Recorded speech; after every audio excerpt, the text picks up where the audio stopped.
Hey guys, what's going on? It's Blake Ruffino from AYS Sports. And this AYS Short is brought to you by the Drake Williams Law Firm, drakewilliamslawfirm.com. Whether you've been injured in an accident, you're preparing for a future with your estate planning, you're getting ready to close in on a real estate deal, or you're about to welcome a new addition through adoption into your family, or you're facing criminal charges, you need very experienced attorneys, and that is what the Drake Williams Law Firm will be able to do for you in navigating the legal system. The door to their cozy office in historic downtown Ponchatoula has been open since 1981. They have helped thousands and thousands of Louisiana families and individuals win cases, close on real estate deals, and regain that peace of mind. Their lawyers over at the Drake Williams Law Firm, Ernie Drake III, Ryan J. Williams, and Summer Vicnair, are very determined, compassionate, and dedicated to their craft. It's the Drake Williams Law Firm, drakewilliamslawfirm.com. Give them a call today at 985-386-7600. Tell them your good friend Blake Ruffino at AYS sent you on by. I got something for you, Mike. Mike, I got something for you. Are you ready? Yes. He has arrived. Mike Jones. Mike, we're getting the new studio. We're getting everything live up in this piece. And you are here with us, my friend. How are you doing tonight? I'm doing good. I'm tired, but I am doing good. All right. Well, why you don't have to elaborate if you don't want to, but if you would like to, tell the people why you're a little tired here, Mike. We have been getting it in for what time we start? For a long while, since about 3 o'clock. I'm just now getting home. So yeah, that's to keep it vague. I mean, not vague, to keep it broad. We've been putting that work in. Well, Mike, let's go there first very quickly. LSU football posted a picture of Coach Brian Kelly along with you guys wearing the shirts that say graduate champions. I guess, Mike, what is Coach Brian Kelly talking about when it means graduate champions? Look, you're a graduate. You're aspiring to be a champion. When he sends his message, what does graduate as a champion mean to you? For me, man, it's the overall goal, a program should have, for their players. Number one being, to make sure these guys are graduating, that's what you truly come to school for. You're a student before you're an athlete. And then number two is to win championships, and if those aren't your goals coming into, your season, coming in with your program, then, you're probably won't have the success that, you'll want on both sides. You can't let one thing, be more important than the other. You got to have both of them if you truly want to succeed. Well, Mike, I think you talk about that and see you're getting extremely good at this, because what you just did, my friend, was what we call a transition. You talk about what everything it takes to succeed and be a champion. Now, you've been there, right? We've seen you in the Superdome. We've seen you be you are a champion. You're an ACC champion. But something that me and you were talking about before we came on the show is you wanting to talk about what it takes to get there. Because, Mike, we always see Joe Burrow or Tom Brady holding up that Lombardi. I'm acting like this is the Lombardi. But we never talk about the process.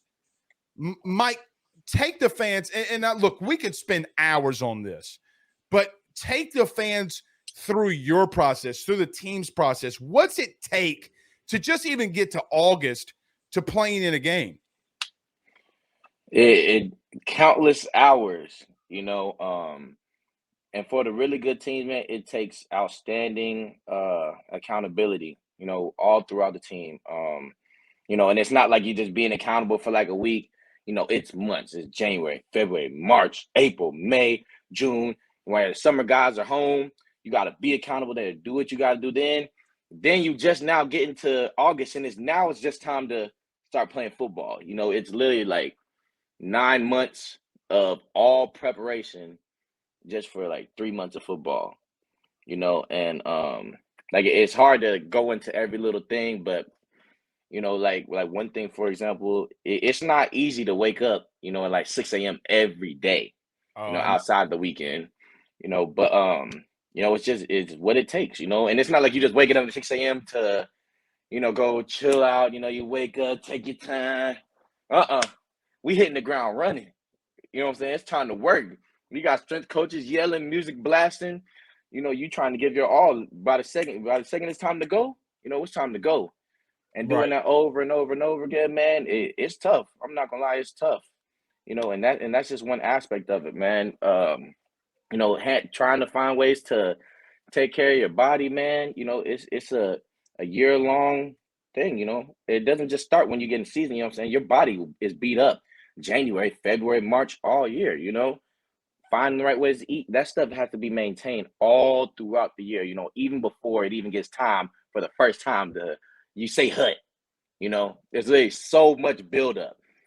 Like it's hard to really think about. It's like watching a movie. A movie's like an hour and a half, but they filmed it over like 2 years. Right. Mike, one of my old roommates at Southeastern, a guy that played left guard, played in the league a little bit. He we were sitting there watching Avengers Endgame, and he was like, "Bro, I just want to see them knock Thanos out." Like that's when I went in, like the build up, right? And like how you're talking about it. And then they finally get there, and then here comes the army. We know the movie, whatever. But that's like what we think about. Like, man, it's so much build up to that one moment, right? Like so many things have to go into it to be that champion. However, a great LSU Tiger himself, Jeremy Hill from Hunting Hill, great running back, had him on the show this week. He says, hashtag ask Blake to ask Mike Jones, who? He says, ask Mike. We got the new setup in here, Mike. I'm going cuckoo, bro. I can't help myself. But he says, hashtag ask Mike, is he ready to dance in the college football playoff? We get to the college football playoff, just know I do any dance everybody want to see. I hit the gritty. I hit every Louisiana dance ever made. But you're going to have to go full Brian Kelly, hit the gritty, You're going to, hey. You're going to look, you can even pull out the old school, hit the Dougie, hit the Nene for all I care. If we're in the playoffs, you got to do what you got to do. I will pull them all out. But, Mike, let me ask you this, because I don't think that I've asked you this yet. We were talking about preparation. We hadn't talked to you about the playoffs, right? And you've been in the playoffs. What was that like for you? I know you were elsewhere, and I know that you played LSU and you made the transition over, but is it a different preparation for the college football playoff? I mean, because look, I played in playoffs, but not a college football playoff. And talk about build up. I mean, take us through something like that. I mean, it's a whole week in a hotel room. You got to pack for all of that. What's that like building up to it? Yeah. So we tried to like focus just on the game. That was like the big thing. We weren't going to try to make the main thing, something else. The main thing was the main thing. But, you can kind of like just tell with like everything else around you that it's like, oh, like, dang, this is where it's at. This is literally what you work for all year. And yeah, but to me, I feel like the way you should carry yourself all throughout the season is the same way you should carry yourself throughout the playoffs. If you got to go to another level, for the playoffs, that just means you have more room. You could have done more all throughout the year. You're lucky you made it to the playoff, Right. And Mike, you need luck in that too, right? Like people think it's all just skill and stuff. I mean, sometimes you need luck. You need the ball to bounce your way. And look, we got March Madness coming up. And look, you got teams like, St. Bonaventure with, getting to the final or Elite Eight. And nobody knows who St. Bonaventure is right now and whoever that team's going to be.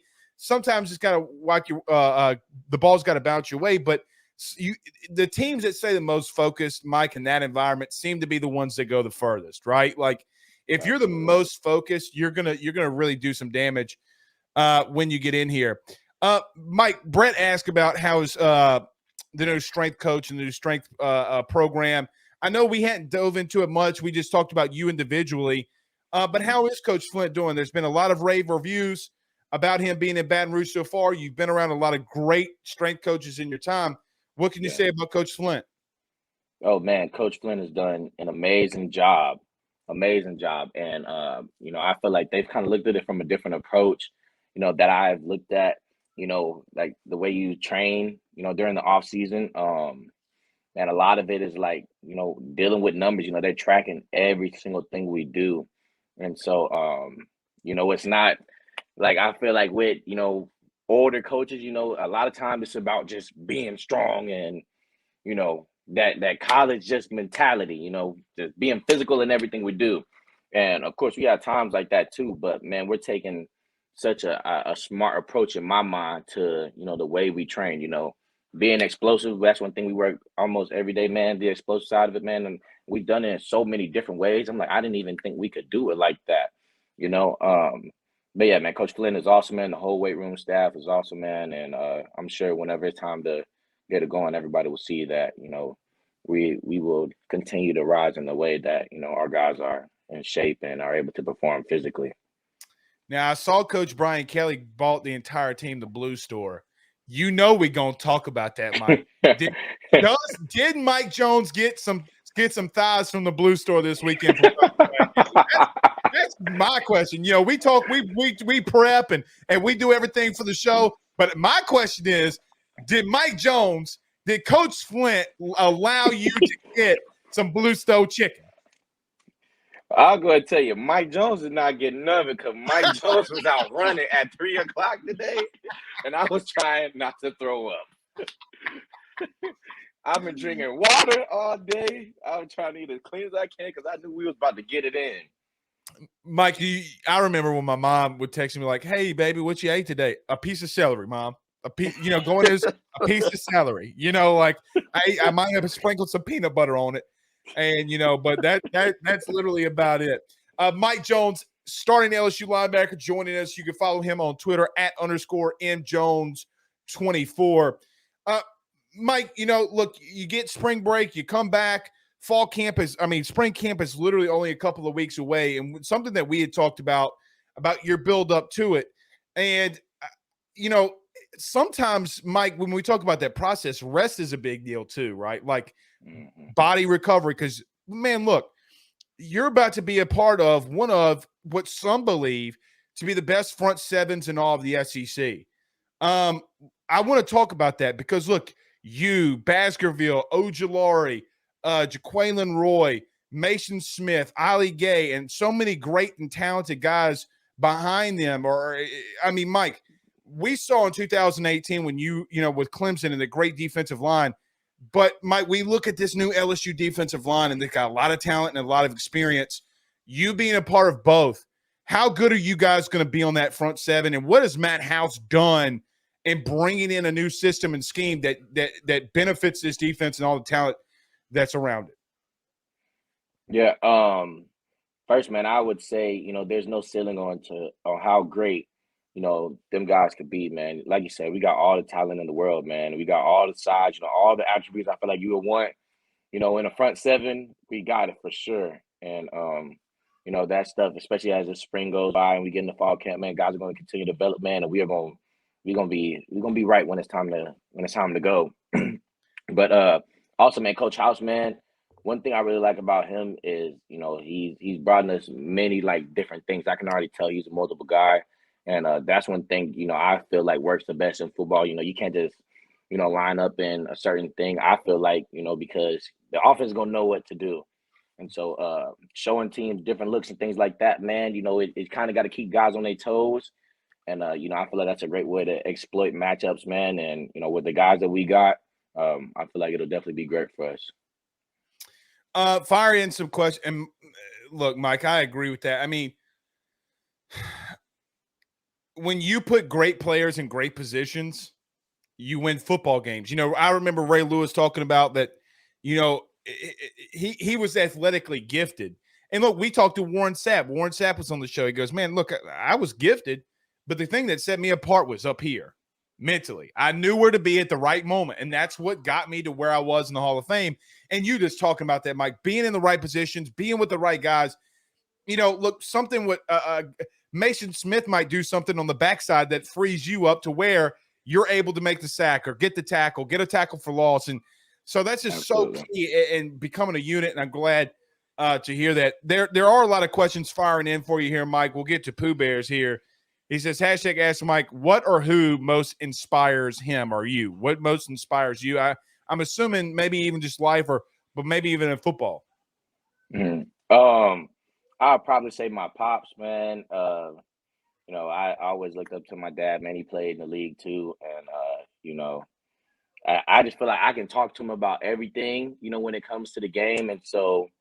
And I want to really continue the conversation. He hit the league, he played in the league for 9 years. And for me, I'm like, some of the things he's taught me about, I want to experience that too. And so I would definitely say him, man. And I have a lot of people that's inspired me over my time, but he's definitely helped me keep a head on my shoulder and, keep moving the right direction.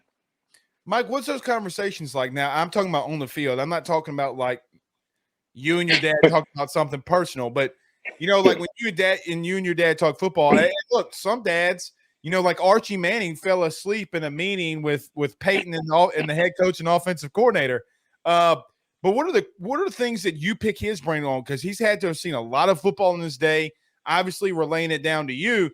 What are some things maybe he knows that maybe the normal fan doesn't and has prepared you for moments like these? Mm-hmm. Man, one thing that my dad has told me about more that I feel like I can apply with, that I've applied so much is dealing with adversity, and it's funny to me because you don't think people would have your same problems. When I tell you, I feel like almost every scenario that's came up in my career, this man literally went through the same thing, and he would show me rather than responding this way, you can respond this way, telling me, whining and being mad ain't gonna do nothing for you. Go and study extra film and watch this, and learn everybody else's position. It's been stuff like that my whole career, and it took me a little while to actually start listening. I thought, but actually, man, hearing his advice, because he's literally went through some of the same things, and he's known guys that's went through the same things, and ball is ball, so there's not too much that can change, but learning on how to deal with adversity is definitely probably the main thing that I've gotten from him when it comes to stuff on the field. Mike, you're not the only person in the world that's ever done this or in existence. I do the same to my dad. He'll tell me something, and I'll be like, man, this crazy old man. I mean, he's got his AARP card. I mean, he don't, he's in retirement. He don't know nothing. And sure as hell, everything he says just kind of comes to light. I'm like, yeah. I don't be telling him though, Mike. You know what I mean? Like, I don't tell him when he's right though. I'll be like, I'll let him know if he's wrong, but he kind of knows, And yeah. Like all of us go through that. It's so interesting. Like I know that I don't just deal with that, but to hear somebody else talk about it, it's like it's so great to hear. My dad played football, and he's like, Blake, you got to stop reach blocking so much. I'm like, man, you don't know what you're talking about. And then I got a head coach in college telling me to stop reach blocking. I'm like, please just don't tell my daddy. And I should have never told my coach that because every time I did wrong, Mike, he was like, hey, bro, I'm about to text your daddy. You sucking. Like, I mean, you're horrible right now. So, anyway. Mike Jones, last question for you, my brother.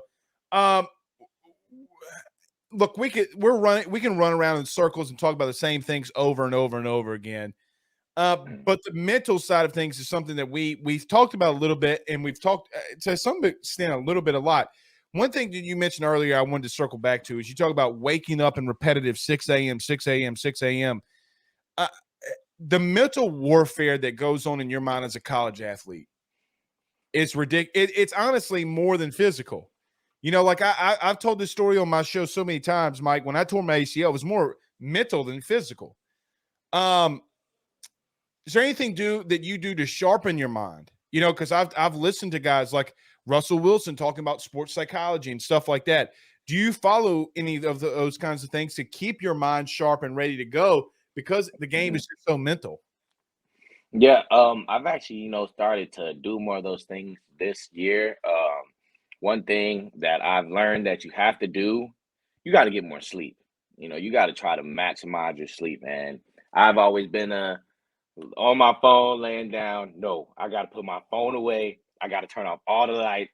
A lot of times I'll take a warm shower and get right in the cold bed because that's the only way I know I can truly get my sleep, and I've seen the difference of how much more I'm able to just relax and think critically, whenever I've been more rested. Another thing, man, I go to yoga.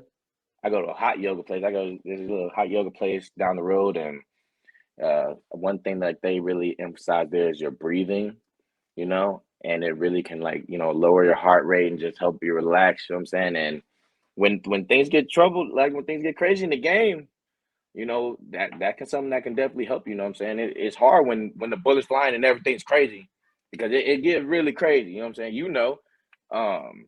And it's easy, not easy, but it can make it easy if you're able to slow things down. But I would say that's my two things, man, that I've personally taken on, more this year: getting some sleep and getting yoga, finding time to invest in myself in both of those aspects.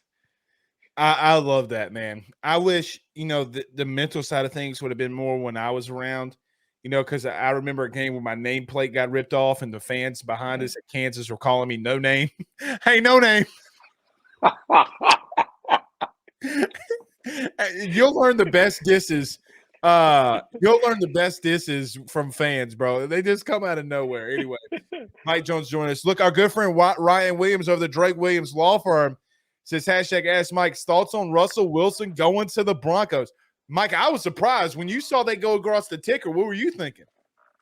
Man, for me, it was upsetting, not because he's going there, but because, I used to be a huge Seahawks fan, and this was whenever I was young. I wasn't a Seahawks fan forever.